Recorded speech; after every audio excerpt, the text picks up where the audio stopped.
बांझ। राधा को बाबा ने कैसे माँ बनाया। रोज की तरह आज सुबह भी सास की गाली और तानों से शुरू होती। राधा रोज रोज के झगड़ों से तंग आ चुकी थी, लेकिन वो और कर भी क्या सकती थी। उसे तो सुनना ही था। वो चुपचाप सास ससुर और पड़ोसियों के ताने सुनती और रोती। राधा की शादी 6 साल पहले राजेश के साथ हुई थी। इन 6 सालों में जिन लोगों की शादी हुई थी उनके एक दो बच्चों के माँ बाप भी बन गए थे, लेकिन राधा अभी तक माँ नहीं बन पाई थी। इसके चलते उसे बांझ जैसी उपाधि मिल गई थी। राह चलते औरतें भी राधा को तरह तरह के ताने देती और बांझ कहकर चिढ़ाती। राधा को यह सब बहुत खराब लगता था, लेकिन वो किस किस का मुंह बंद करती। राधा लगातार अपना इलाज करवा रही थी उसे,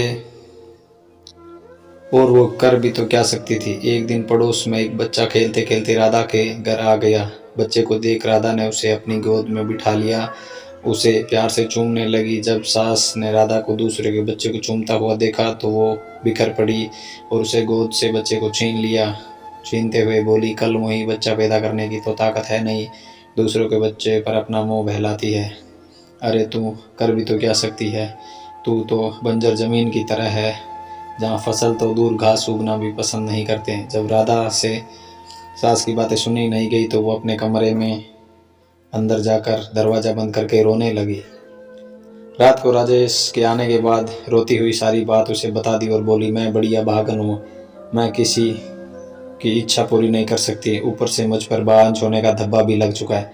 राधा की बात सुनकर राजेश ने कहा, तुम माँ की बातों का बुरा मत मानना, उन्हें ऐसा नहीं कहना चाहिए। हर माँ बाप की इच्छा होती है कि उनके परिवार को आगे बढ़ाने वाला कोई ना कोई हो। तुम चिंता मत करो, तुम्हारा इलाज चल रहा है, तुम जरूर माँ बन जाओगी। राधा बोली, मेरी एक सहेली है, वो बहुत दिनों बाद माँ बनी। माँ बनने की देरी होते देख जब उसने अपना इलाज करवाया तो जांच में पता चला कि उसमें कोई कमी नहीं है, कमी तो उसके पति में है। जब उसके पति का इलाज करवाया तब वो माँ बन सकी। हो सकता है कि मेरे में कोई कमी ना हो, वो कमी आप में भी हो सकती है। राधा की यह बात सुनकर राजेश भड़क उठा, मुझ में भला क्या कमी हो सकती, मैं तो बिल्कुल ठीक हूँ, मुझ में कोई कमी नहीं है। तुम मेरी चिंता छोड़ो, तुम अपनी अच्छे तरह से इलाज करो। मैं मानता हूँ कि आप में कोई कमी नहीं है, लेकिन तसल्ली के खातिर राधा ने सलाह के देने के ख्याल से ऐसा कहा, लेकिन राजेश ने उसकी बात को बीच में ही काट दिया। नहीं राधा, तसल्ली वगैरह कुछ नहीं है, मैंने कहा मुझ में कोई कमी नहीं है, राजेश ने उससे डांट दिया। पति के भड़क मिजाज को देख राधा चुप रहना ही उचित समझा। शहर के बड़े से बड़े डॉक्टर से उसका इलाज हुआ, लेकिन फिर भी उसकी कोख सूनी ही रह गई। डॉक्टर ने जांच के दौरान उसमें कोई कमी नहीं पाई गई। रिपोर्ट देखने के बाद डॉक्टर ने कहा, तुम में कोई कमी नजर नहीं आ रही, शायद तुम्हारे पति में कोई कमी होगी, तुम एक बार उसका इलाज कराने की सलाह दो। डॉक्टर ने उसे समझाया। अब राधा को पूरा भरोसा हो गया था कि उसमें कोई कमी नहीं है, माँ बनने के लिए उसमें कोई कमी नहीं है, बल्कि उसके पति में कोई कमी है। लेकिन उससे कौन समझाए उसे। राधा ने राजेश को गुस्से का भी डर लग रहा था। एक दिन किसी ने राधा की सास को बताया कि पास ही गांव में एक बाबा रहते हैं जिसकी दुआ से हर किसी के दुख दूर हो जाते हैं। सास ने यह सारी बात अपने बेटे राजेश को बता दी और राधा को बाबा के पास भेजने के लिए कहा। रात को राजेश ने राधा से कहा, कल तुम मंदिर चली जाना। ठीक है, मैं चली जाऊंगी, लेकिन मैं डॉक्टर के पास गई थी, डॉक्टर ने मुझे मैं कोई कमी नहीं बताई, इसीलिए मैं चाहती हूँ कि आप एक बार अपना। डरते डरते राधा कह रही थी, लेकिन राजेश ने उसकी बात अनसुनी कर दी। राधा, मैं नहीं कहीं जाऊंगा, तुम कल मंदिर में बाबा के पास चली जाना। ऐसा कहकर राजेश सो गया।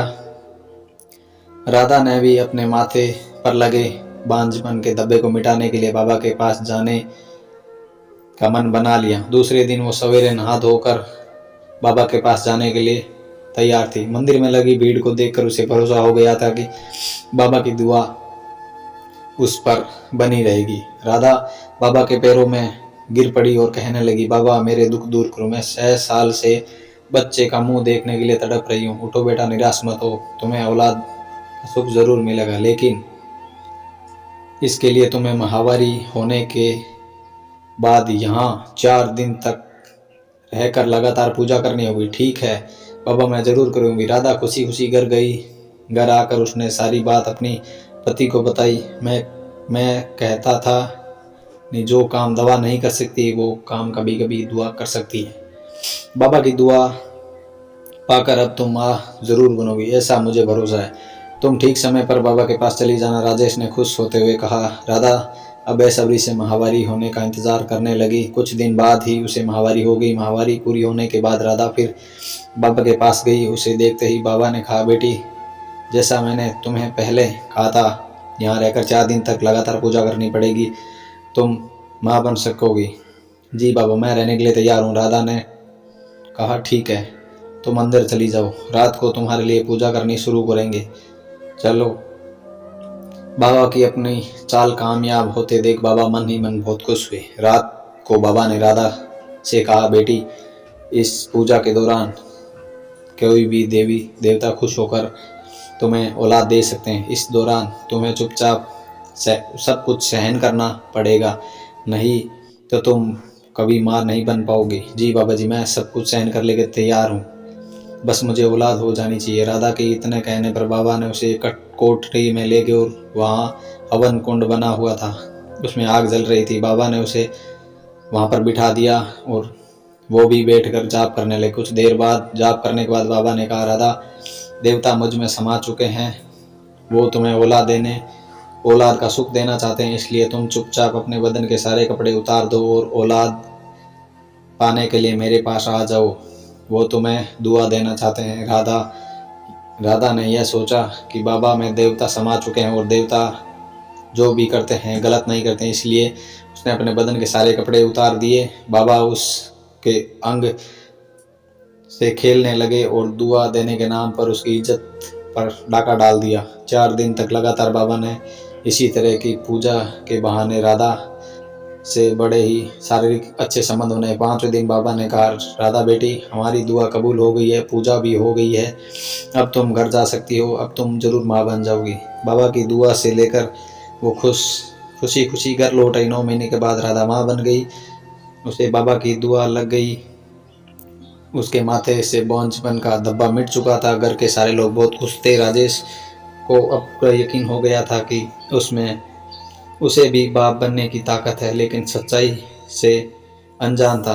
कहानी अच्छी लगी तो रिया स्टोरी को लाइक करना, चैनल को सब्सक्राइब करना।